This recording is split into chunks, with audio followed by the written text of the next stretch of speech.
Bienvenue dans Voix de comptable, le podcast qui t'aide à trouver ta voie. Nos invités ont un point commun, ils sont tous passés par des études de compta. Aujourd'hui, ils sont experts comptables, commissaires aux comptes, DAF ou encore contrôleurs de gestion, bref, ils font tous plus ou moins de la compta. Eh bien en réalité, pas tout à fait. Certains ont même quitté les métiers du chiffre pour devenir prof ou monter une entreprise par exemple. À travers ces parcours, j'espère te montrer que non, en compta, il n'y a pas qu'une seule voie. Ce podcast est rendu possible grâce au label Copilote. Le label Copilote, qu'est-ce que c'est ? C'est une alliance de cabinets indépendants qui les accompagne dans leur développement RH, marketing, digital, commercial, bref, tout ce dont un cabinet entreprise a besoin. Récemment, ils ont lancé le Lab Recrute, un site sur lequel tu peux retrouver des cabinets labellisés Happy at Work. Si tu veux aller y jeter un œil, le lien est disponible en description. Bonne écoute! Bonjour Léopold. Hello Julie. Je suis ravie d'être avec toi aujourd'hui. En plus, on est dans un cadre magnifique puisqu'on est à Station F. On aura l'occasion d'y revenir tout à l'heure. Donc aujourd'hui, on a une interview qui est prévue. Le déroulé du programme, donc on va remonter au début en fait de savoir où est-ce que tu es né, dans quel contexte familial tu as évolué, comment tu étais quand tu étais à l'école. Ensuite, on reviendra forcément sur tes études post-bac, tes premiers pas dans la vie professionnelle, et puis jusqu'à arriver à maintenant ce que tu fais. Et puis, il y aura une petite partie à la fin, questions-réponses, qui ont été posées par les auditeurs. Donc, je te laisse te présenter rapidement, peut-être nous dire quel âge tu as, ce que tu fais. Parfait. Écoute, déjà, merci Julie pour cette invitation. C'est avec plaisir que je vais parler aujourd'hui. Donc moi je m'appelle Léopold, j'ai 25 ans, je suis CFO chez Chaintrust. Et donc si je t'ai invité ici spécifiquement à Station F, c'est parce que Chaintrust est une jeune pousse de la fintech française qui a vocation à automatiser la saisie comptable. Et c'est un milieu dans lequel je me suis épanoui et que j'ai découvert depuis 1 an et demi.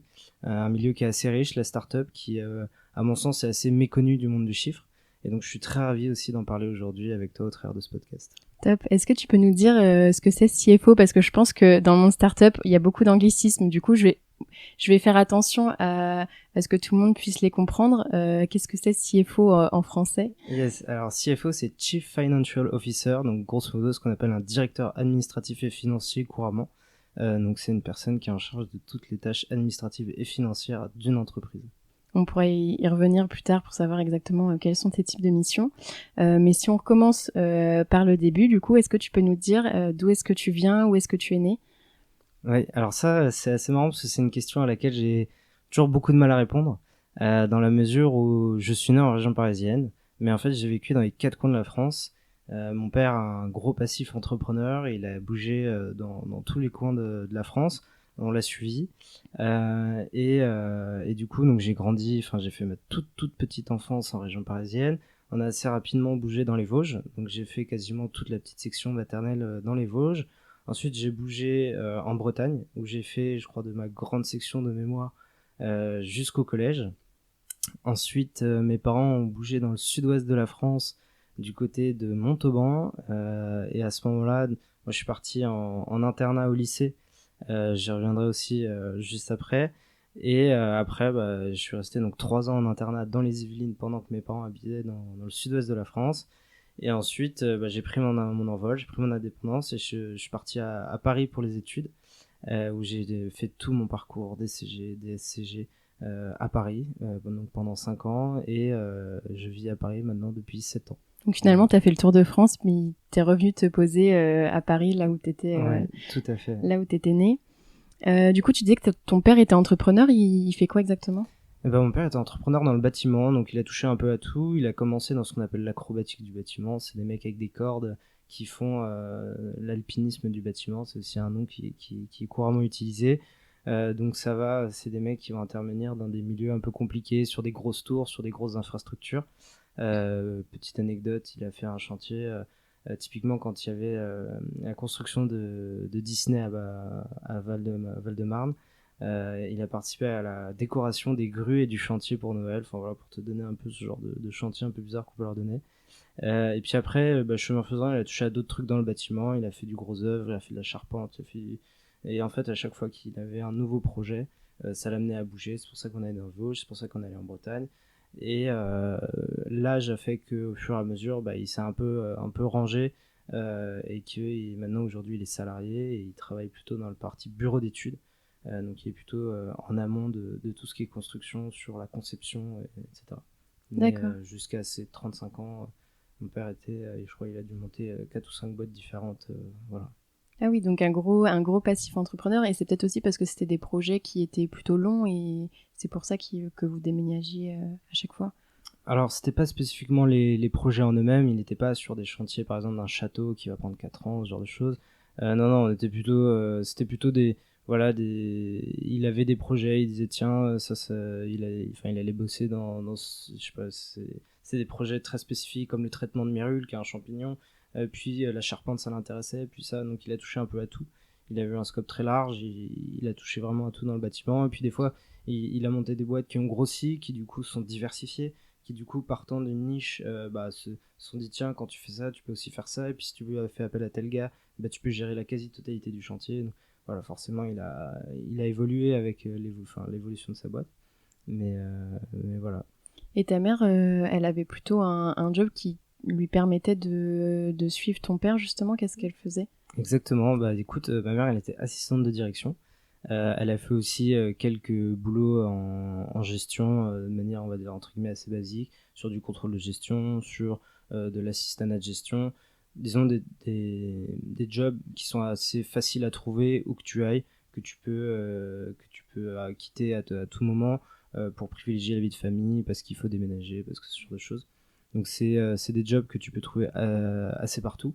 Et c'est d'ailleurs, pour reprendre un peu de contexte, c'est aussi la force des métiers du chiffre. C'est que même si les business sont différents, tu peux aller n'importe où en France. Le contrôle de gestion, c'est universel. La comptabilité, c'est universel. L'administratif, le juridique, tout ça, c'est des choses qui sont assez universelles.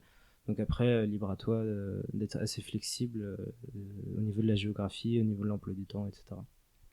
Et donc, tu as changé souvent de région. Est-ce que, comme tu étais quand même assez petit, est-ce que ça t'a perturbé dans ta scolarité? Comment tu l'as vécu, toi?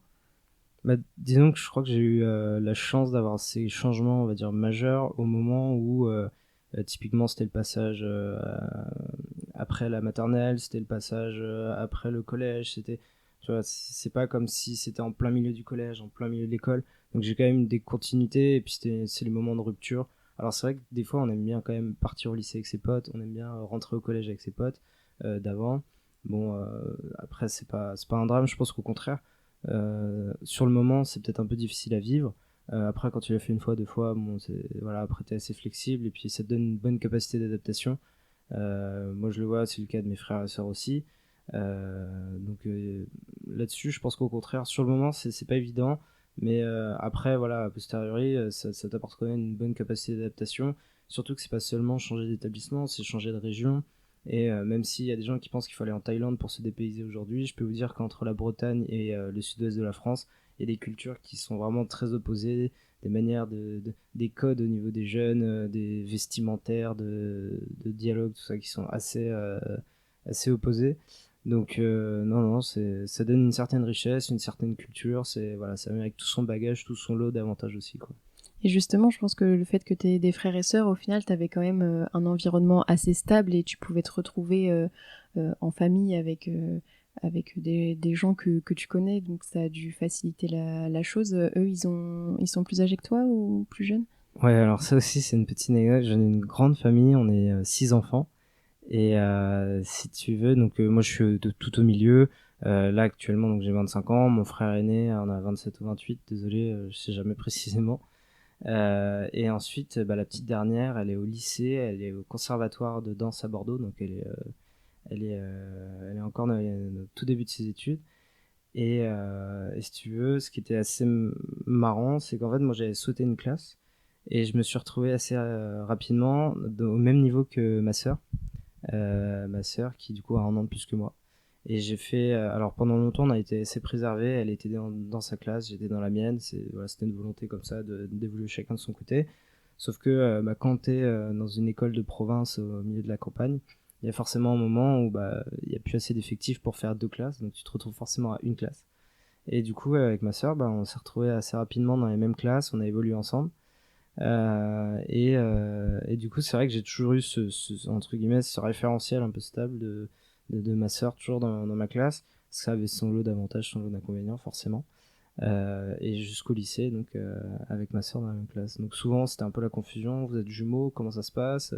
Donc non, là, ça mettait un peu une gêne parce que bon, quand tu dis que t'as sauté une classe, ça rabaisse plus ta sœur que ça ne t'élève toi. C'est assez bizarre comme contexte. Mais non, c'était assez marrant. Moi, ça me donnait un référentiel, comme tu dis, une stabilité tout au long de ces changements. Voilà. Et tu dis que tu as sauté une classe. Quel type d'élève tu étais justement? Bon, je pense que tu étais plutôt bon élève, mais quelle classe tu as sauté? Est-ce que c'était évident pour toi? Parce que, par exemple, moi, je sais qu'on m'avait proposé de sauter une classe en primaire et j'avais refusé parce que justement, je voulais pas être, on va dire, l'extraterrestre, enfin celui qui a un an de moins dans la classe du dessus. Je préférais être dans les meilleurs et rester dans ma classe et garder mes amis plutôt que d'être le vilain petit canard, on va dire. Surtout que c'était au primaire, donc je serais arrivée au collège, je sais pas, à 10 ans, où là, tu peux vraiment avoir une grosse différence au niveau physique, en tout cas, avec les autres. Donc, du coup, voilà, si tu peux nous raconter un peu ton expérience. Bien sûr. Alors moi, je te rejoins complètement sur le côté un peu alien et côté différence d'âge, qui passé 20 ans devient plus du tout significatif, mais qui avant est très important. Donc moi, j'ai à la fois un an d'avance et à la fois je suis de fin d'année. Donc ce qui fait que par exemple, j'ai eu mon bac, j'avais 16 ans, je suis rentré au lycée, j'avais 14 ans. Enfin, tu vois, des petits éléments comme ça. Et alors moi, j'ai sauté le CP. Et donc en gros, ce qui s'est passé, c'est que j'ai quitté la grande section, je suis allé en CE1 direct. Et si tu veux, c'est un truc, moi je l'ai pas vraiment compris sur le moment. En fait, pour moi, c'était quelque chose de normal. C'est-à-dire, j'avais quitté la grande section, je m'attendais à aller au CP, et puis en fait, je suis allé en CE1. Et en fait, j'ai pas allé, enfin, en tout cas, peut-être que sur le moment, je m'en souviens plus très bien, mais en tout cas, moi, dans le souvenir que j'en ai aujourd'hui, c'est que ça m'a pas plus choqué que ça, et qu'on m'a pas forcément demandé mon avis. Donc en fait, c'était juste factuel. C'est voilà. Je pense que c'est un peu comme ça que c'est passé. Léopold, est-ce qu'il a besoin d'aller au CP? Je pense pas. Bon, bah, on l'envoie en CE1. Et la question s'était à nouveau posée vers je sais plus, c'était fin de primaire, début de collège.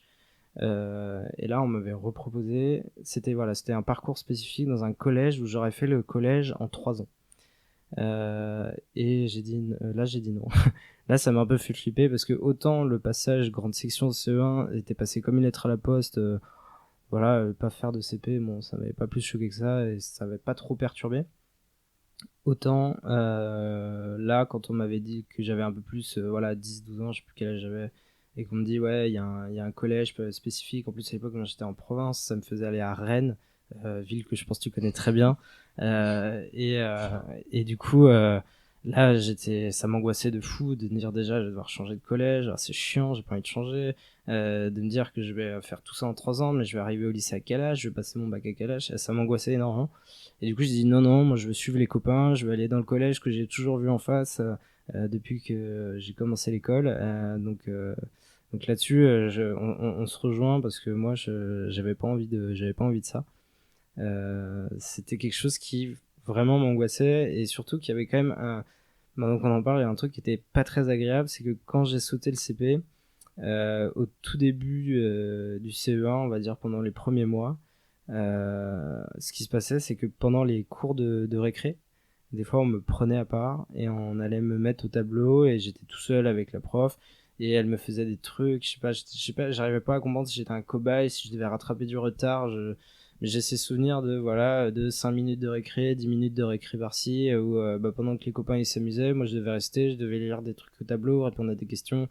Bon, aujourd'hui, voilà, je dors bien la nuit et j'ai pas de syndrome post-traumatique, mais voilà, c'était quand même assez désagréable et bon, c'est ce genre de choses, être un peu une sorte de cobaye, d'élèves surdoués comme on appelait ça, je sais pas aujourd'hui, je parle plutôt d'HPI, ce genre de choses, mais bon, voilà, moi c'était pas un truc qui était sur le moment très agréable à vivre, même si voilà, c'est passé un peu assez naturellement finalement. Et qu'aujourd'hui, bon bah, ça me permet d'avoir eu un parcours hyper short et d'être là où j'en suis à seulement 25 ans. Oui, parce que t'aurais eu ton bac à 15 ans, typiquement le genre de d'enfant qui va se retrouver à avoir sa tête sur le journal en disant incroyable, il a passé son bac à 15 ans, et je pense que toi comme moi, c'est typiquement le genre de truc qu'on veut éviter de trop mettre en avant peut-être une différence qu'on a parce qu'on se sent déjà peut-être assez différent des autres, donc on veut pas forcément appuyer dessus, et justement on veut essayer de se fondre un peu dans la masse pour tout simplement pour se sentir comme tout le monde. Ouais, non, mais là, c'est complètement vrai ce que tu dis. Franchement, se faire des copains, déjà la différence d'âge, elle se ressent énormément. Surtout que quand il y a des gens qui redoublent, alors là, c'est encore plus flagrant parce que du coup, tu te mets à avoir 2 ans d'écart. Et ce qui a été assez marrant, c'est que j'ai souvent été justement vers ce groupe de personnes qui étaient plus âgées que moi. Euh, Souvent, je me suis toujours fait pote avec les plus vieux de la classe qui avaient souvent redoublé, etc. Je sais pas si c'était conscient, inconscient, j'en sais rien, mais le fait est que voilà, c'était souvent ce genre de personnes qui, naturellement, avec qui j'avais des affinités. Et, euh, et ouais, oui, je comprends tout à fait. Déjà, ça finit forcément par se savoir, même si moi, j'en parle jamais de prime abord. Ça finit par se savoir, et du coup, les gens, il y a toujours un moment, je sais pas, une élection de délégué, un truc qui fait qui est le plus jeune de la classe. Il y a des gens qui spontanément se lèveraient pour dire ah, c'est moi le plus jeune. Bah, moi, j'attendais que le prof en question redescende toute la liste pour se rendre compte que, bah oui, il y en a un qui avait 1 an de moins. Et du coup, c'est lui qu'on allait envoyer signer pour faire le bureau de vote des délégués ou ce genre de choses. Et dès que ça se sait, bah voilà, il y a toujours. J'ai jamais vraiment trop su si les gens sont là un peu impressionnés en mode ouais, il est intelligent, ou alors au contraire un peu de mépris en mode tête d'ampoule, j'en sais rien. J'ai jamais vraiment su. Le fait est que j'ai quand même eu des copains toute mon enfance, donc c'est pas non plus la mer à boire. On n'est pas non plus. Je pense qu'il y a des gens pour qui ça doit être difficile à vivre. Moi, ça va, j'ai réussi à trouver un bon équilibre. Et tu posais la question de quel type d'élève je pouvais être. Et je pense que c'est un trait de caractère que j'ai voulu. Je me suis un peu forcé à avoir. C'est que voilà, j'ai pas cherché à être le trop bon élève.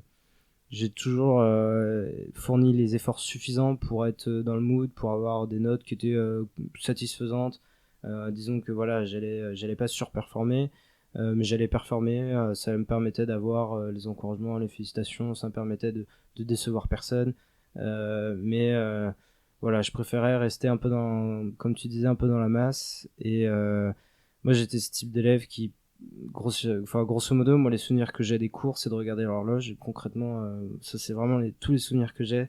C'est de feuilleter les bouquins, les manuels parce que je me fais chier, et de regarder l'horloge parce que je me fais chier. Donc, si tu veux, voilà, franchement, j'ai pas des super souvenirs des cours en eux-mêmes. Les cours les plus intéressants que j'ai eu, bah, forcément, ils sont venus après, dans le supérieur, quand t'as des profs qui te parlent d'autres choses, et que t'es pas là pour faire emmagasiner des connaissances juste de manière bête et méchante, et que t'es plutôt là pour parler de phénomènes intéressants, et que tu fais de l'économie, ce genre de choses. Et voilà, donc moi j'étais plutôt voilà, ce genre d'élève, conscient de ses capacités, mais qui va pas non plus chercher à surperformer, toujours dans cette optique de se dire voilà, je vais rester tranquille, me fondre dans la masse, et puis écraser personne, faire de l'ombre à personne. Toujours aussi, et ça c'est connexe, c'est ce que je disais tout à l'heure, j'avais ma soeur dans la même classe, et ma soeur c'était pas du tout le même délire. Aujourd'hui elle est pâtissière, les études c'est pas du tout son délire, elle est pas faite pour emmagasiner des tonnes et des tonnes de connaissances et à recracher du cours. Elle avait besoin de voir ses copines, de s'amuser, elle avait besoin d'être créative, elle avait besoin de ce genre de choses, elle était pas du tout dans le même mood. Et moi, ça m'allait pas d'être le gamin qui avait 18 alors que sa sœur elle avait 6. C'est un truc qui me. Voilà. Et les comparaisons, j'ai toujours détesté ça. Et du coup, voilà, j'étais plutôt ce genre d'élève. Je pense que c'est intéressant ce que tu disais où au final tu avais des amis qui eux avaient redoublé, et limite c'était des personnes vers lesquelles tu étais attiré, parce que moi aussi c'était un peu mon cas, tu sais, on a tendance à mettre on va dire les personnes qui sautent des classes ou qui ont des facilités sur un piédestal, et de mettre ceux qui redoublent slash si on va plus loin ceux qui sont en reconversion professionnelle comme on va dire les moins que rien, alors qu'au final chacun a des choses à apporter à l'autre. Et justement je pense que le fait d'être plus jeune, on a tendance à s'entourer de gens qui ont plus d'expérience que nous, justement pour un peu rattraper ce décalage qu'on peut avoir. Et je pense que aujourd'hui, c'est ce qui fait aussi potentiellement que tu t'épanouis dans ton métier parce que tu es peut-être entouré de gens qui sont plus âgés que toi. Moi, je sais que, tu vois, avec les gens de mon âge, je me suis jamais sentie trop à ma place. Et finalement, maintenant que j'échange avec des gens qui sont un peu plus âgés, qui ont quelques années, voire 5-10 ans de plus que moi, c'est là que, en fait, je trouve plus ma place, alors qu'on pourrait se dire, c'est bizarre, il y a une énorme différence d'âge. Et au final, moi, je la ressens moins que ce que je la ressentais quand j'étais à l'école. Alors toi, je sais pas, est-ce que c'est quelque chose qui te parle? Bah complètement, complètement. Pour donner des exemples assez concrets, typiquement quand je faisais mon DSCG en alternance, il y avait un gars qui est un super ami, qui lui était chez Inextenso Lyon et qui se faisait chier parce qu'effectivement le mec avait bac+5 et il faisait de la saisie. Et clairement il s'est dit c'est pas ça que je veux faire, j'approche les 30 ans, il faut que je fasse quelque chose. Et donc ce mec à 29 ans il s'est réveillé, il a fait ok, je vais repartir de zéro. Il avait un bac+5 dans une école de commerce avec une spécialité marketing, le mec faisait de la compta, c'était improbable. Et il a dit ok, qu'est-ce que je vais faire. Il a regardé, il a vu il y avait un programme d'alternance chez Deloitte. Le mec était chez Nextenso, donc c'était la porte, c'était à l'époque c'était la même boîte. Et il a dit ok, donc je repars à zéro, je recommence une alternance. Le gars, donc il avait 29 ans, donc il est rentré à 30 ans dans le programme. Et moi à ce moment-là j'avais 19 ans, j'allais avoir 20 ans. Et c'est devenu un de mes meilleurs potes de promo, c'est ce gars qui avait 10 ans de plus que moi. Donc ça c'est pour te donner vraiment un cas un peu vraiment très caricatural mais qui est très vrai. Et actuellement chez ShaneTrust, si tu regardes les membres les founders, enfin tout le board de ShaneTrust, c'est des mecs, ils ont 35 ans, les 3 fondateurs, ils ont aux alentours de 35 ans. Le directeur commercial, lui, il a 30 ans. Et moi, je m'épanouis au milieu de ces gens-là, qui du coup ont entre 5 et 10 ans de plus que moi, et qui, comme tu le dis, m'apportent énormément. J'apprends énormément d'eux. Ils sont papas, ils ont déjà fait 3 boîtes différentes, ils ont acheté leur appart. Enfin, ils ont une vraie vie de daron, et toi, t'es là, et t'es plein d'énergie, et du coup, tu t'assimiles tout ça. T'es une pile électrique, tu vas super vite, t'as envie de tout faire très bien. Tu te donnes comme un fou, et eux au contraire ils sont plus, on va dire, un peu dans, c'est pour reprendre un peu des clichés, ils sont plus dans la sagesse, dans l'efficience, parce que ils étaient en train de négocier des trucs avec la copro, que ensuite le lendemain ils avaient rendez-vous avec le notaire, qu'il y a le gamin qu'il faut aller chercher, donc les mecs ils gèrent une vie, ils gèrent des vies de malades, et du coup ils sont vraiment dans l'efficience, dans l'économie d'énergie. Ils ont aussi vu les choses 1000 fois avant toi c'est la première fois que tu les vois, t'as l'impression que tu sais tout et en fait tu sais rien. Et c'est là qu'on se rend compte que avoir les capacités techniques pour gérer un problème, c'est pas suffisant. Des fois, il faut aussi du recul métier, savoir si c'est important, pas important, urgent, pas urgent, si il y a des risques, s'il n'y a pas de risques. Parce que faire les calculs et mettre en place tous les trucs techniques qu'on a vu dans un manuel de DCG ou de DSCG, c'est une chose. Après, savoir bien le faire dans les formes, bien le restituer, l'expliquer, le traiter tout de suite ou attendre plutôt telle chose ou machin, ça, il y a quelque chose qu'on ne peut pas lire dans les bouquins, qu'on ne peut pas savoir autrement que en voyant des gens qui nous recommandent, qui nous aiguillent, qui nous disent comment faire. Et Voilà. justement, tu voulais revenir peut-être sur l'internat parce que tu étais assez éloigné de ta famille. Comment tu l'as vécu, le fait d'être un peu seul au monde? Alors, j'étais loin d'être seul au monde. J'étais dans un internat un peu particulier. J'étais en lycée militaire, donc il y en a 4 ou 5 en France. Euh, c'est un écosystème très particulier. C'est vraiment un milieu où tu es dans ta bulle pendant 3 ans avec tes potes. Là-bas, déjà, l'internat il est obligatoire. Après, tu as 2 régimes. Soit tu restes les week-ends, soit tu rentres le week-end chez toi. Mais quoi qu'il arrive, la semaine, tu es en régime d'internat. Et du coup, tu vis H24 avec tes potes, tu dors avec tes potes, tu bouffes avec tes potes, tu t'instruis avec tes potes, tu déconnes avec tes potes, tu joues, tu fais du sport avec tes potes. Tout tourne autour de la vie des potes.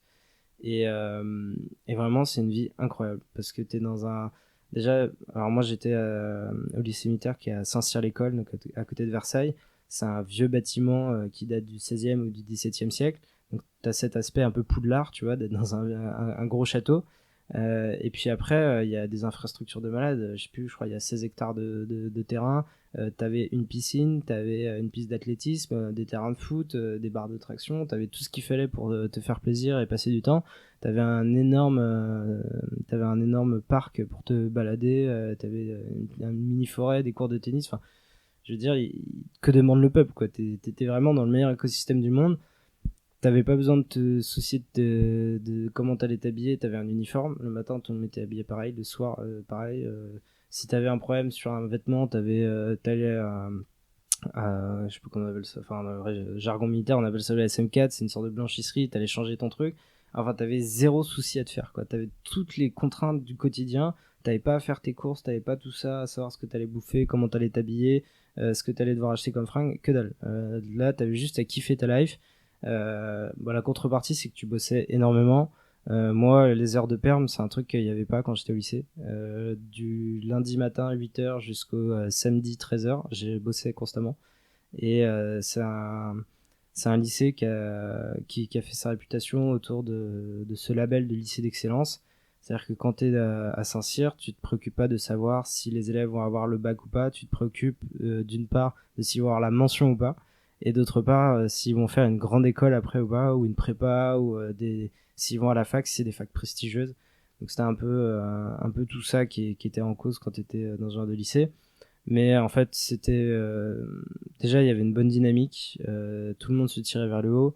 Celui qui en savait plus que les autres, c'était pas une tare, c'était pas un mal, au contraire, il y avait des bonnes synergies, il y avait une bonne ambiance. Enfin moi je me rappelle aider des potes sur des problèmes de maths le soir. Moi, j'étais une quiche, j'avais la philo, toutes les matières littéraires, c'est un truc, c'était imbuvable pour moi. On avait des profs qui étaient tellement perchés, ils étaient trop perchés pour moi, j'arrivais pas à suivre. Donc je me faisais aider plutôt sur ce terrain-là. J'avais ce qu'on appelait des copioles, donc c'est les mecs avec qui tu partages ta piole. Lui, il était incroyable, il était d'une culture incroyable. Son père, il était juge d'instruction, il avait eu des histoires à me raconter.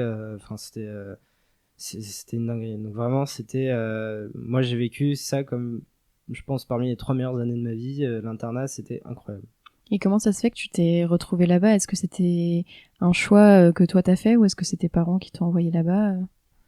Alors à la base, c'était un truc que voulait faire mon frère aîné et qui finalement n'a jamais fait. Et sinon, de base, je pense que j'aurais jamais entendu parler de ça.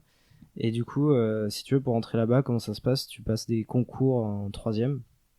Et une fois que tu as passé tes concours, tu sais si t'es reçu ou pas. Et ensuite, tu fais un classement des lycées. Parce que, comme je te disais, t'en as 5 en France.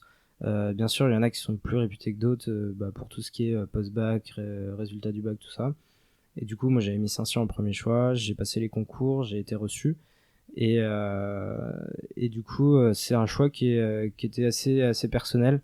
Déjà, il y avait aussi tout ce passé où, enfin, j'ai senti que c'était un peu le moment où il fallait que je prenne mon parcours de mon côté.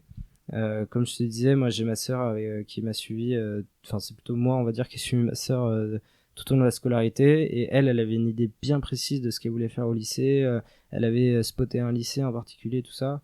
Et du coup je me suis dit tiens, franchement elle a l'air d'avoir des idées fixes sur ce qu'elle veut. Moi je suis là, je me laisse un peu porter jusqu'à présent.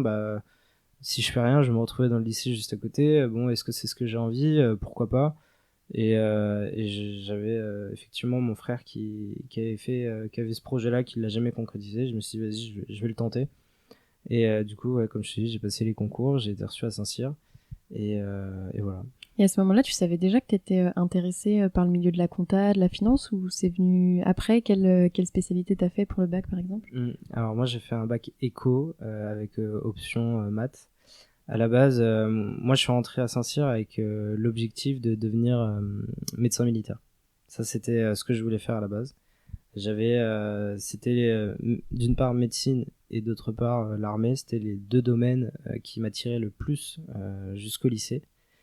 Et du coup, j'étais rentré à Saint-Cyr avec l'idée de faire un bac scientifique, de faire tout ce qu'il fallait, passer les concours, intégrer l'école de médecine militaire et devenir médecin militaire. Le truc, c'est que quand je suis arrivé en seconde, j'ai très rapidement à la fois été dégoûté des matières scientifiques et à la fois adoré l'économie. Et du coup, quand est venu le conseiller de classe, il y avait marqué passage en première S. Et j'ai fait oula, non, non, non. J'ai pas envie. Franchement, la physique chimie, C'était vraiment, il y avait pour moi, on a beau dire, peut-être à certains niveaux, il y a des histoires de logique et tout. Pour moi, au lycée, c'est du par cœur, et c'est du par cœur qui a rien de concret pour des élèves de première et de terminale. Enfin, en tout cas, moi perso, ça me parlait pas. La SVT, je me faisais chier comme un rat mort, je trouvais ça vraiment inintéressant.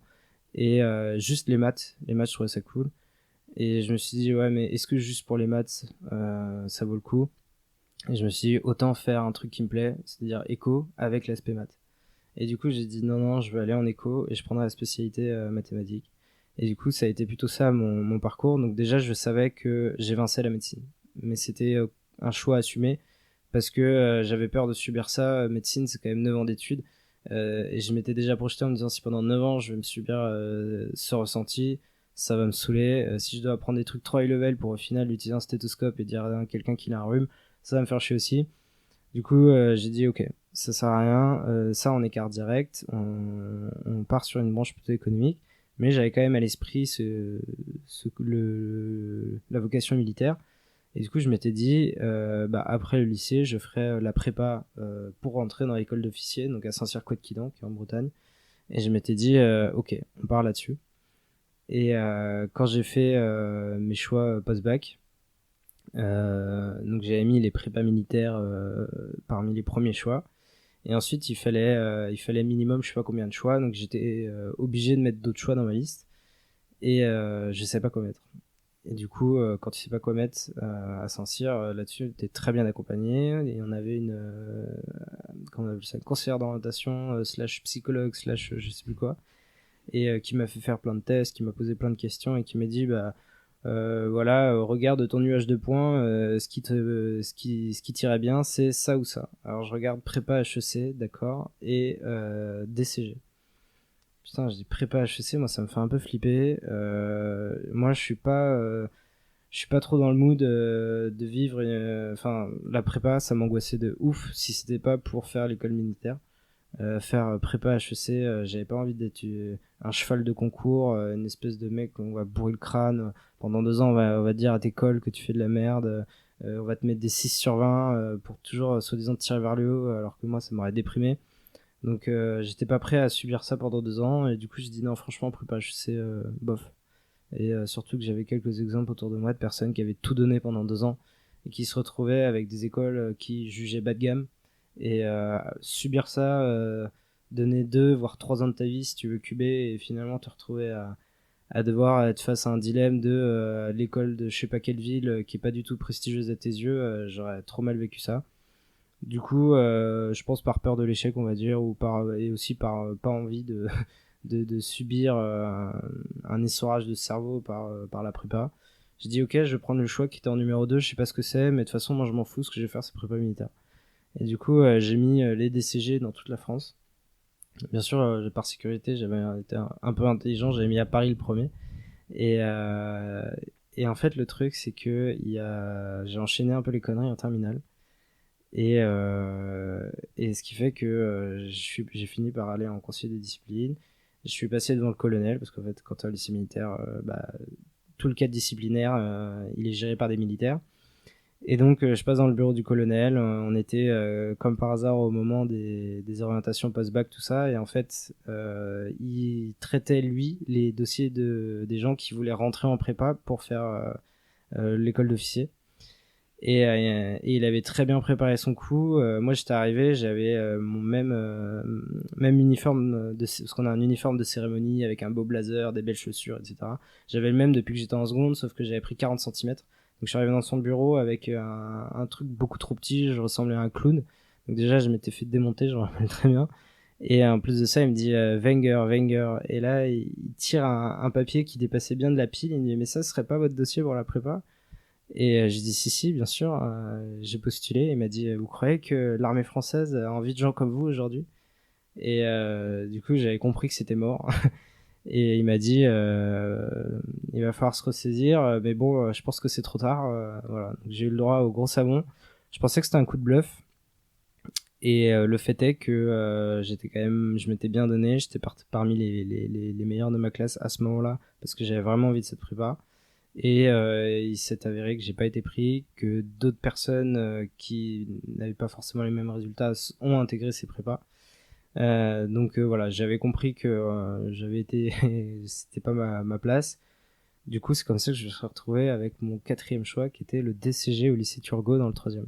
Voilà. Et comment tu réagis justement à ce moment-là de dire, bah en fait, tu te retrouves à faire aller dans un diplôme de compta, qui est pas que de la compta, mais on va dire apprendre cette branche alors que toi tu te voyais militaire. Donc est-ce que tu as été déçu? Est-ce que tu t'es dit bon, je fais 1 an et puis après je rebifurque sur autre chose Ouais, bah alors écoute, je crois que c'est comme les enterrements, il y a des étapes. C'est comme le deuil. Pendant un moment, j'étais dans la grosse phase de déni, en mode non, non, non, ce n'est pas arrivé. Je me rappelle très bien quand j'ai ouvert APB, je crois que c'était APB à l'époque, et qui nous disait, qui m'avait mis mon premier choix sous les yeux, que je devais accepter. Je me rappelle très bien, j'ai vu, j'ai compris, j'ai refermé le PC. J'ai rien dit, voilà, j'ai mûri, enfin, il a fallu que je le réouvre quand même pour cliquer sur accepter, parce que sinon je faisais rien. Mais voilà, j'ai passé un été à ne pas y penser du tout, à penser à tout sauf à ça. Et pour te dire, le jour où je suis arrivé à Turgot, le premier jour de classe, je ne savais même pas ce que voulait dire DCG. Je ne savais même pas quelle matière j'allais vraiment étudier. Et ça a été la journée découverte parce qu'en fait, on a vu plusieurs profs, ils nous ont un peu décrit comment ça se passait. Et donc on a commencé, on m'a parlé de comptabilité, j'ai dit ok. Ensuite, il y aura des épreuves de droit, d'accord. Du contrôle de gestion, du management, de l'économie, de la DSI, tout ça. J'étais là, oula, attendez les gars, je passe qu'un seul diplôme là, qu'est-ce qui se passe, c'est quoi ce truc? Et c'est là que j'ai compris dans quoi je m'embarquais. Disons que, comme tu disais, pendant un an, je me suis dit, vas-y, c'est une année histoire de rien perdre. Mais j'étudiais toutes les possibilités de rebondir. Les fameux concours Access Sésame pour faire des écoles de commerce en passerelle. Aussi d'autres moyens pour éventuellement réintégrer l'armée ou ce genre de choses. Voilà, j'étudiais toutes les pistes. Et en fait, ce qui finalement m'a fait rester, c'était deux choses. La première, c'est d'avoir rencontré des gens qui m'ont expliqué qu'ils avaient fait ce parcours et qui finalement faisaient autre chose aujourd'hui. J'avais rencontré une meuf qui était allée à Dauphine, qui avait eu un parcours qui lui plaisait énormément, qui avait complètement bifurqué. J'avais rencontré une autre personne qui avait fait des CG, des SCG, qui avait fait un VIE, qui était parti dans un pays, je sais plus si c'était le Laos ou le Vietnam, qui avait géré le pôle finance d'une boîte française, qui avait une filiale là-bas, qui venait d'ouvrir, machin, qui avait fait un truc hyper intéressant et qui du coup, aujourd'hui, c'est peut-être encore au Laos, au Vietnam, en direction financière. Donc il y avait ces parcours-là qui avaient été assez inspirants. Et je me suis dit, ah oui, ok. Donc en fait, les dés ne sont pas du tout jetés. On va continuer, on va voir. Et ça, c'était le premier élément. Le deuxième élément, c'est quand j'ai fait mon premier stage de DCG, et que j'ai découvert ce que c'était que pas vraiment la compta, mais ce que faisait un cabinet comptable. J'avais été à l'époque, j'avais un peu galéré, mais j'avais fait de la prospection grosso modo pour trouver ce stage. Et j'avais été dans un cabinet donc en Normandie qui faisait principalement l'économie locale. Et j'avais trouvé ça hyper intéressant parce qu'en fait, je me rendais compte de toute l'interaction qui pouvait exister entre les gens que je pouvais croiser tous les jours dans cette ville et qui en fait avaient plusieurs activités économiques qu'on ne connaissait pas, ou alors un tel qui était en bise avec machin pour avoir telle activité, et puis en fait un tel faisait aussi ça, ou alors cette espèce de boîte qui payait pas de mine mais qui en fait était une filiale d'une grosse multinationale espagnole. En fait, tout ça, ça m'avait captivé. Je crois que c'est des stages d'un mois, il me semble, en DCG. Et en un mois, j'avais appris énormément. Je me suis dit, c'est incroyable. C'est incroyable parce que en un mois, j'ai pu vraiment vivre, comprendre les mécanismes, les rouages de l'économie locale dans cette ville de Normandie au travers de ce cabinet comptable. Je dis, c'est trop bien.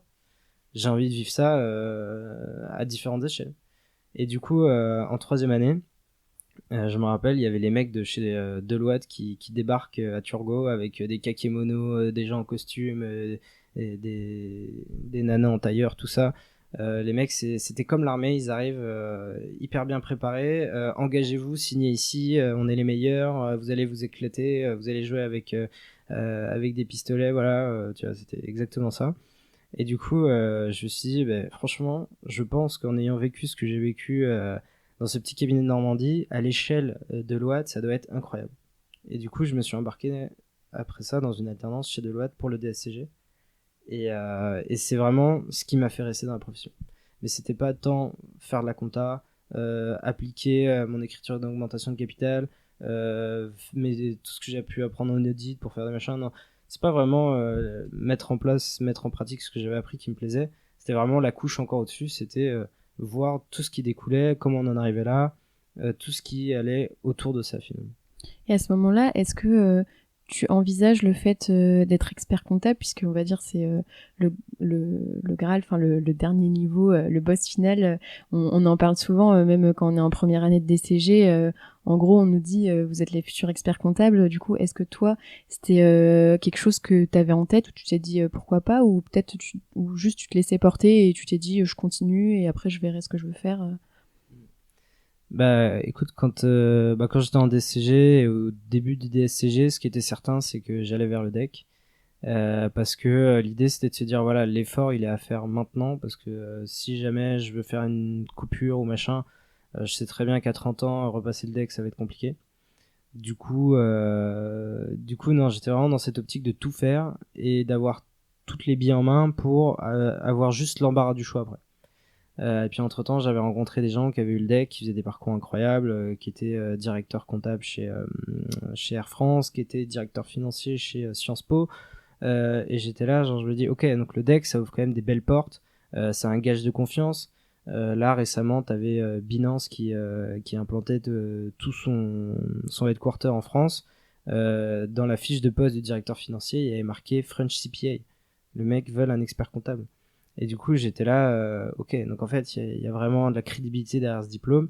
Ok, autant le passer maintenant et après on aura juste l'embarras du choix.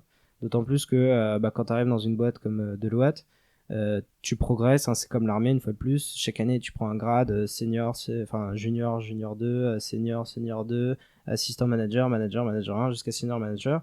Et après, il y a un plafond de verre. Si t'as pas le diplôme, tu iras jamais plus loin. Tu resteras senior manager toute ta vie. Alors ton salaire va augmenter, tu auras un gros variable, tu vas bien gagner ta vie. Seulement, tu n'auras jamais ce plaisir d'être l'associé signataire de ton dossier. Et du coup, là aussi, c'était quelque chose qui me confortait dans l'idée qu'il fallait que je passe ce diplôme si jamais je voulais rester chez Deloitte, ce qui était le cas à l'époque. Enfin, en tout cas, à mes débuts. Et du coup, non, le diplôme, ça m'apparaissait comme naturel. Voilà, donc à la fois pour les perspectives que ça ouvrait, à la fois parce que si je voulais rester chez Deloitte, c'était pour briser le plafond de verre. Et aussi, j'étais dans la dynamique des études, donc autant continuer, autant aller au bout. Et surtout que j'avais aussi compris en parlant à des gens qui l'avaient passé que le deck, alors je sais pas si je veux dire une énormité et si je vais m'attirer les foudres, mais moi de ce que j'ai compris du deck, l'épreuve de déonto c'est finger in the nose, l'épreuve technique, bon bah ça va, mais de toute façon si on a le 10 ça passe. Et en fait ce qui fait chier les gens c'est le mémoire. Et moi, je pense que c'est quelque chose que tu as suivi. J'ai eu un mémoire de dingue en DSCG.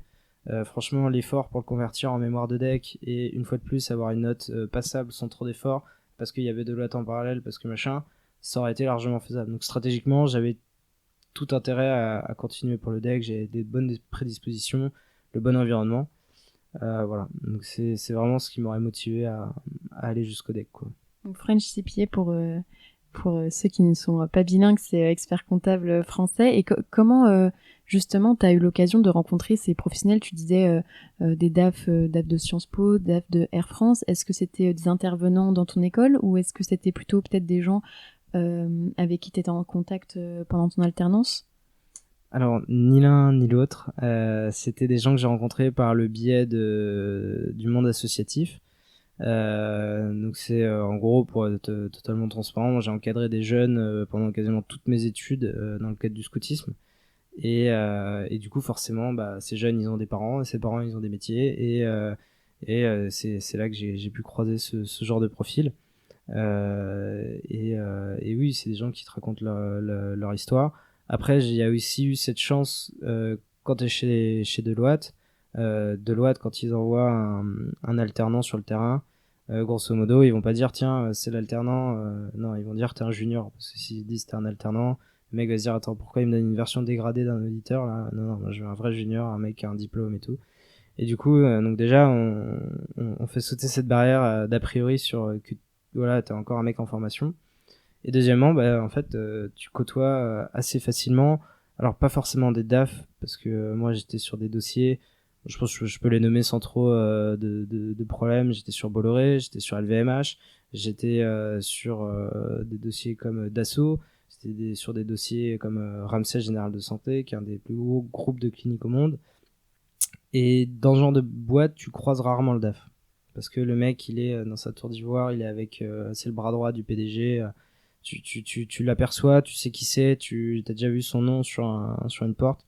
Tu le croises assez difficilement. Par contre, tu vas rencontrer, tu vas échanger avec les gens qui bossent en direct avec lui, c'est-à-dire le directeur de la trésorerie, le directeur du pôle comptable, le directeur du contrôle de gestion, le directeur du pôle M&A s'il y a eu des achats de filiales et qu'il faut valoriser les titres. Donc tous ces gens-là, tu vas les rencontrer, tu vas discuter avec eux, tu vas faire un point sur ce qui s'est passé, pourquoi ils ont fait des dépréciations, machin. Et quand tu as de la chance et que c'est des gens qui ont un peu plus que 30 minutes à t'accorder, ils ont 1 heure à t'accorder et ils vont te raconter leur vie, ils vont te raconter leur histoire. Et c'est là que ça devient assez enrichissant pour toi parce que du coup, tu te rends compte un peu de d'où viennent les gens, comment ils sont arrivés là, qu'est-ce qui leur plaît dans leur métier, pourquoi ça fait 40 ans qu'ils sont dans ce pôle-là, dans cette boîte-là et qu'ils n'ont pas changé. Voilà, les profils dont je t'ai parlé, c'était à titre perso que j'ai pu les rencontrer. Mais après, de par mon métier, quand j'étais en audit chez Deloitte, j'ai toujours eu, quand je sentais que c'était l'occasion, il y a des gens, ils sont là juste pour parler boulot. Dès que il y avait une petite porte et qu'on pouvait parler un peu d'autre chose, j'hésitais pas à ouvrir le dialogue, quoi. Bah, c'est grâce aux expériences des autres aussi qu'on peut soi-même trouver peut-être ce qu'on veut faire et c'est pour ça que aussi l'idée de ce podcast, tu vois, et de se dire, tu vois, quand on est arrivé, tu m'as dit ah ouais, je pensais pas qu'on allait remonter aussi loin dans mon enfance, mais justement l'idée de ce podcast, c'est de se dire, il y a des personnes qui n'ont pas forcément la chance de pouvoir côtoyer des profils, on va dire, inspirants. Et justement, j'essaye de démocratiser ça en me disant, bah moi, je connais un petit peu de personnes qui peuvent potentiellement raconter leur parcours qui est super intéressant. Et du coup, voilà, l'idée de diffuser un peu, peu importe où on est, dans quelle région, si on est dans une petite école, si on est au lycée, si on est peut-être en reconversion ou autre. Et est-ce que tu peux expliquer ce que tu faisais chez Deloitte, parce que tu étais en audit, mais je crois que tu faisais pas que de l'audit, on va dire, classique. Ouais, tout à fait. Alors, chez Deloitte, donc, moi j'ai fait 2 ans en audit pur en alternance. Et donc, pour accrocher à un autre sujet dont on parlait tout à l'heure, j'ai fait un mémoire sur l'audit, la fraude et l'intelligence artificielle qui a eu une super note et qui a été primée par le jury, tout ça. Tu peux dire la note, hein. Ouais, oui, j'ai eu 20 sur 20. Et du coup, ce qui s'est passé, c'est que voilà, en interne, ça s'est su, etc. Et en parallèle de ça, chez Deloitte, il y avait des projets, des chantiers sur. Alors, c'était pas vraiment des sujets d'IA très très poussés parce qu'on en est encore loin dans beaucoup de sphères.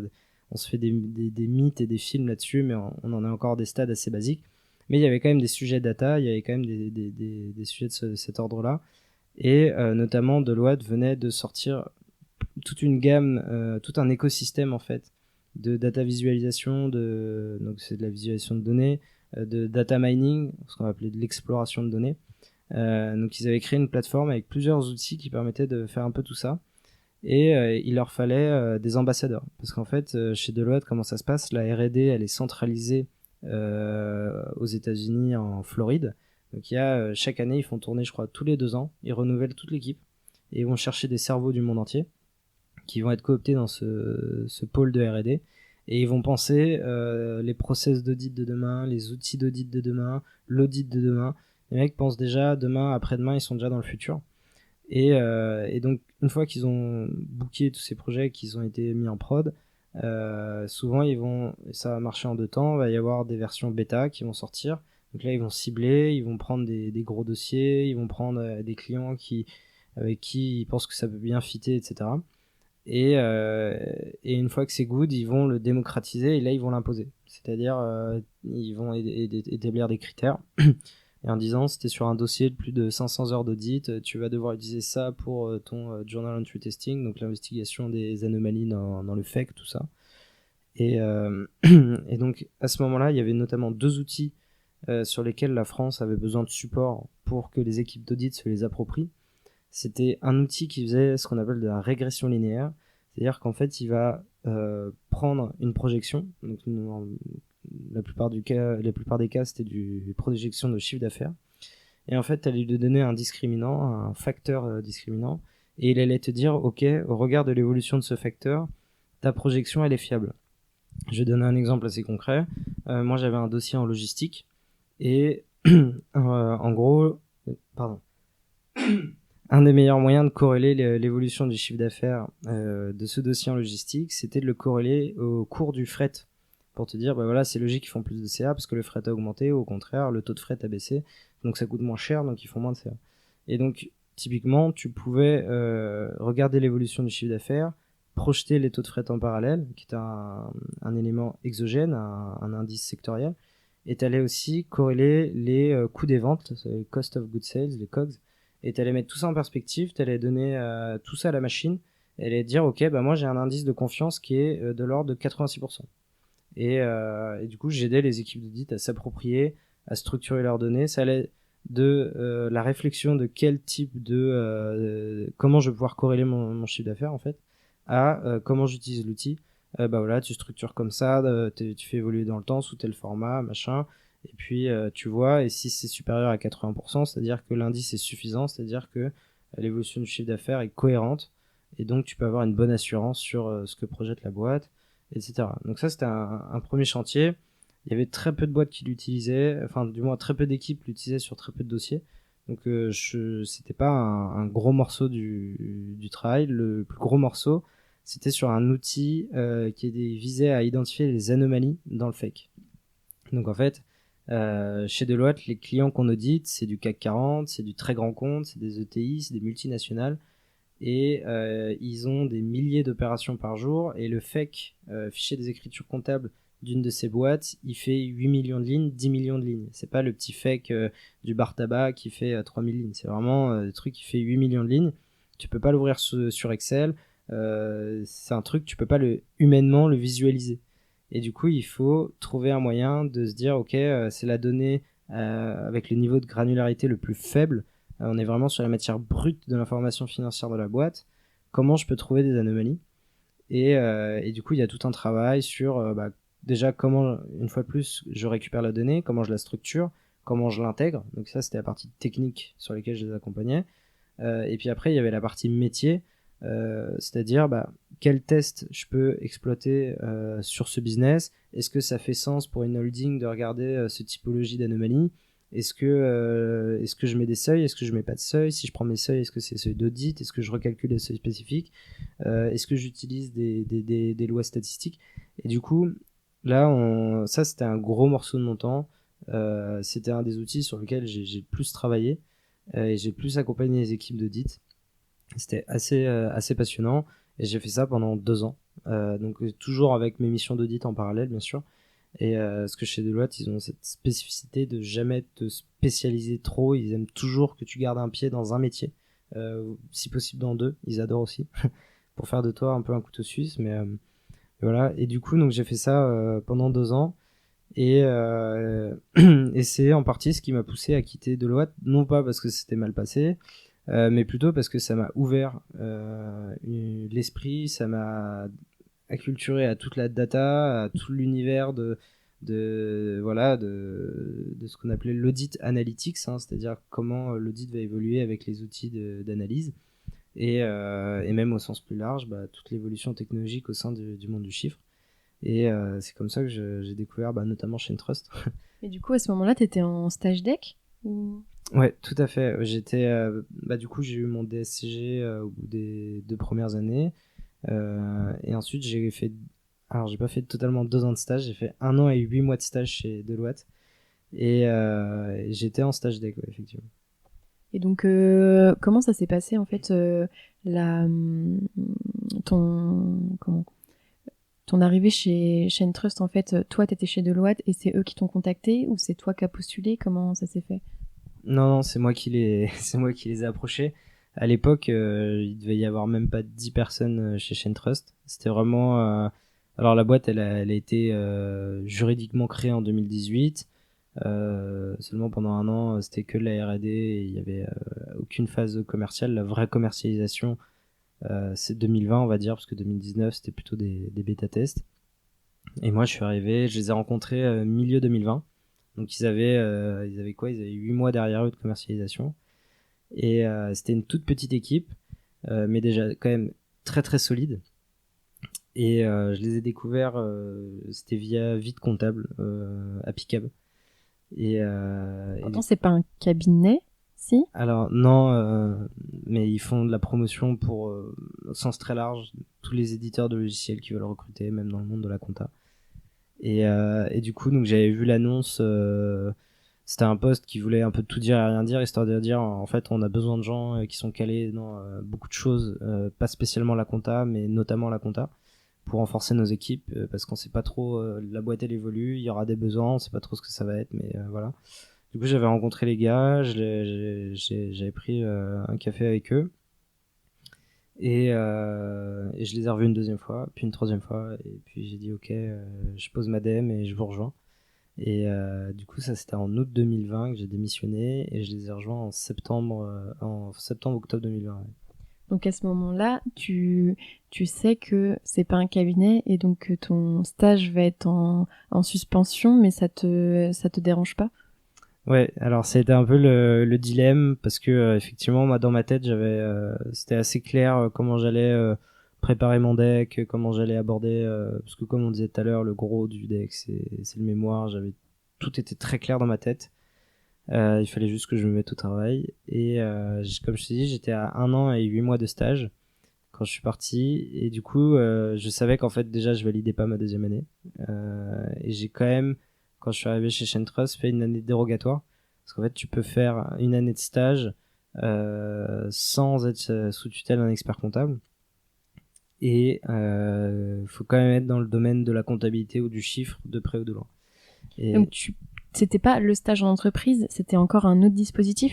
Est-ce que tu peux expliquer? Parce que moi, typiquement, je connais pas. Je connaissais le fait de faire un an en entreprise, mais le fait de faire un an dans une entreprise, par exemple, de la Comptatech, je savais pas que ça existait. Donc, si tu peux un peu expliquer comment ça se passe, est-ce qu'il faut déposer un dossier à l'ordre?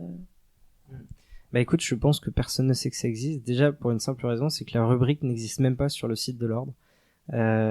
C'est-à-dire que moi j'avais appelé à l'époque ma référente de l'ordre, je lui ai dit voilà, j'ai quitté Deloitte, j'étais en stage chez Deloitte, et là du coup je sais que mon stage il va s'arrêter. Il me semble, parce que j'avais dans mon groupe de deck une personne qui faisait qui faisait une année en entreprise, mais comme tu parles, sous tutelle quand même d'un expert comptable, il était en travailleur détaché, c'était quelque chose d'assez particulier. Et du coup, je lui explique ça et la fille me dit ah non non mais alors attendez, vous allez trop loin. On a un dispositif qui s'appelle l'année dérogatoire. Je lui dis ah ok, enchanté. Et du coup, elle me présente le dispositif et je lui dis du coup comment ça se passe. Elle me fait alors attendez parce que le lien il est introuvable sur le site. Je vous envoie un truc directement par mail et tout. Donc j'ai rempli le dossier et je pense qu'ils en reçoivent 5 par an parce que personne sait que ça existe. Et je pense que le but c'est pas non plus que les gens ils fuient vers les entreprises en roue libre, donc je pense que c'est pour ça aussi que c'est pas trop mis en avant.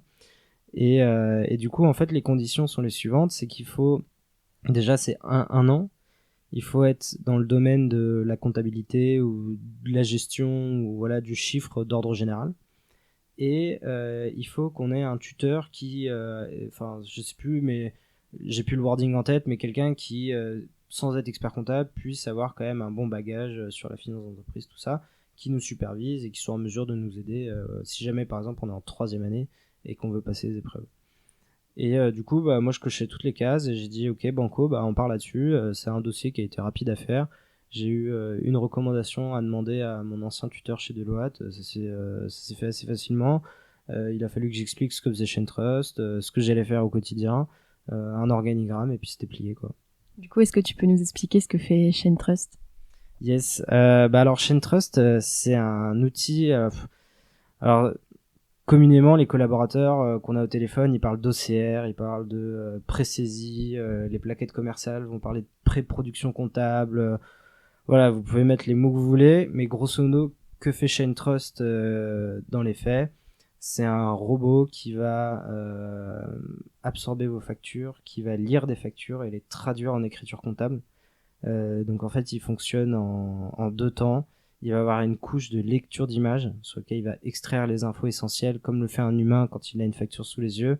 Il va regarder en haut à gauche la personne qui vend, en bas à droite la personne qui achète. Il va regarder les dates, il va regarder les montants, il va regarder les items sur la facture, il va regarder les dates d'échéance. Bref, on lui a appris à lire les factures comme un humain, ce qu'on va appeler de la computer vision. Ensuite, il va extraire les chaînes de caractères, ce qu'on appelle de l'OCR. Et ensuite, ces chaînes de caractères qu'il a extraites, il va les structurer sous forme d'écriture comptable.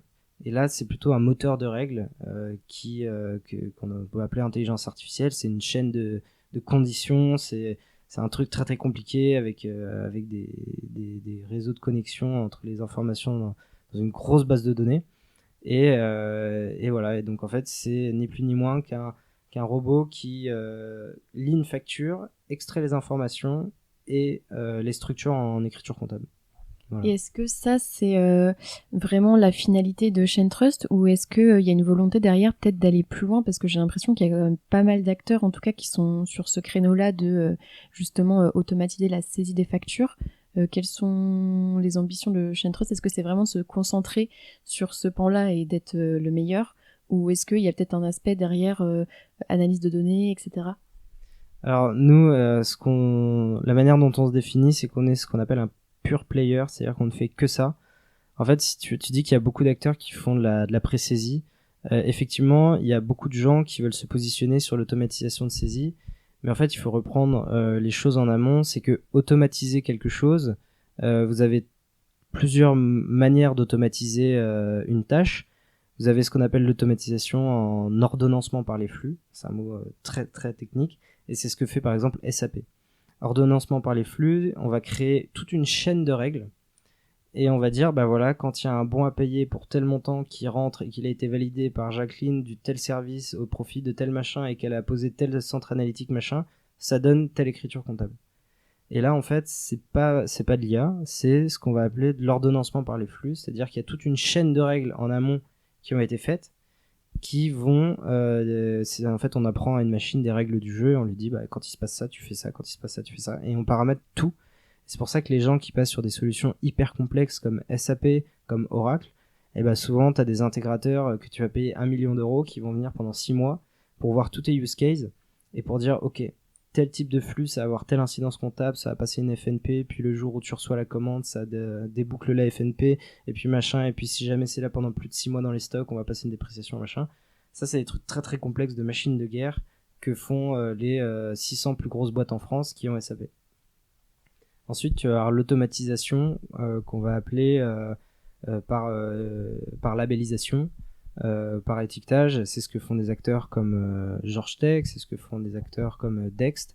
C'est-à-dire qu'en fait, tu as un travail de paramétrage en amont où tu vas dire, bah voilà, quand tu rencontres ce fournisseur, tu lui imputes tel compte de charge. Quand tu rencontres ce fournisseur, tel compte de charge, machin. Tu lui donnes des règles simples du jeu et il va juste les répliquer. Ça, c'est une manière assez simple. C'est ce qui plaît, c'est ce qui fit énormément aux TPE, aux micro-business. Voilà, où on n'est pas très regardant, où il n'y a pas trop de sujets d'analyse de marge, où il n'y a pas trop de sujets de retraitement fiscaux, où on est sur vraiment des business très simples. Et entre deux, tu as 3 millions de PME qui ont une compta d'engagement un peu plus sophistiquée et qui n'ont pas le luxe de se payer SAP, mais qui peuvent pas se contenter d'un outil où on dit ça va là, parce qu'en fait ça va pas toujours là, parce qu'en fait il faut splitter, parce qu'il y a un compte 613 et un compte 614, il faut faire des trucs et machin. Et du coup, pour cette typologie de personnes, bah, qu'est-ce qui se passe depuis 50 ans? Les mecs se reposent sur des experts comptables. Parce qu'en fait, c'est technique la compta. Il faut que ce soit bien fait. C'est la base de l'économie de marché, c'est la comptabilité. On l'oublie trop souvent, mais s'il y a une information transparente et si les gens échangent entre eux et si les gens interagissent entre eux, enfin dans le monde économique, c'est parce que la compta, elle est bien faite par les 20 000 experts comptables en France. Et en fait, pour automatiser cette compta-là, c'est extrêmement compliqué, cette compta d'engagement. Et des acteurs qui font ça, il n'y en a pas énormément. On n'est vraiment pas beaucoup sur le marché. Et en fait, là où tu as de la concurrence, c'est des gens qui vont faire une tâche du type, si tu prends par exemple Spendesk, qui est hyper connu. Spendesk, en fait, la compta, c'est pas leur cœur de métier, c'est une conséquence de ce qu'ils font. Parce qu'ils sont un peu dans un modèle comme SAP, où en fait, en amont, il y a une facture. Parce que à la base, nativement, c'est ce qu'on va appeler du workflow de validation, c'est-à-dire un flux de validation. C'est quand tu es dans une grosse boîte où il y a des budgets à respecter, où tu veux un peu de contrôle interne, où il y a 300 personnes à coordonner.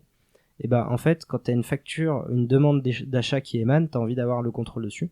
Et du coup, tu vas créer des règles de gestion, tu vas créer des règles qui disent en dessous de 500 €, il peut le faire tout seul, au-dessus de 500 €, c'est machin qui valide, et ça doit être en amont initié par tel pôle de la boîte, tout ça. Et donc en fait, ce qui va se passer, c'est qu'ils ont tellement d'informations qui émanent de tous ces process-là, le gars qui fait la demande, le gars qui valide, le gars qui machin. À la fin, en fait, la compta, elle a été faite un peu par tous ces gens-là. Et du coup, ils ont juste à structurer tout ce qui a déjà été fait en amont par des gens et faire une écriture comptable. Donc on est dans la pré-prod de comptable, on n'est pas dans un outil pour un expert comptable, pour ce que je vais appeler un grossiste de la comptabilité, c'est-à-dire un mec qui traite 1000 factures par jour et qui doit vraiment faire ça à la chaîne. Et ça, c'est pas le boulot de Spendesk, c'est pas le boulot d'autres outils. C'est vraiment une niche à part entière qui est propre aux experts comptables. Et aujourd'hui, des experts comptables qui utilisent Spendesk, je pense que ça court pas les rues. Des experts comptables qui vont utiliser des solutions basiques, tu vas en avoir pour leur portefeuille TPE, c'est très démocratisé. Et après, à l'inverse des experts comptables qui utilisent SAP, il y en a pas, parce que c'est trop complexe. Quand tu as SAP, c'est que tu as une direction financière internalisée, etc. Et donc nous, partons de ce constat-là, c'est qu'il y avait un marché à servir. C'est pour la compta des PME qui est assez sophistiqué, par l'intermédiaire des experts comptables, trouver un outil qui permette de les servir. Et donc c'est ça que fait Shintrust, et sur ce créneau-là, on est vraiment pas très nombreux. Félicitations, tu as été au bout de cet épisode. Tu peux m'envoyer un message sur LinkedIn ou Instagram pour me dire ce que tu en as pensé. Des suggestions de profils sont aussi les bienvenues. Si tu veux m'aider à faire connaître le podcast, tu peux le noter 5 étoiles sur Apple Podcast ou le partager à 2 amis, c'est gratuit. La semaine prochaine, on retrouve Léopold pour la suite de ses aventures au sein de la startup Shintrust, son rôle pendant la levée de fonds et l'opportunité qu'il a eue de devenir DAF à 25 ans. Comme quoi, il n'y a pas d'âge. Pour découvrir le prochain épisode, je te donne rendez-vous dimanche prochain à 10h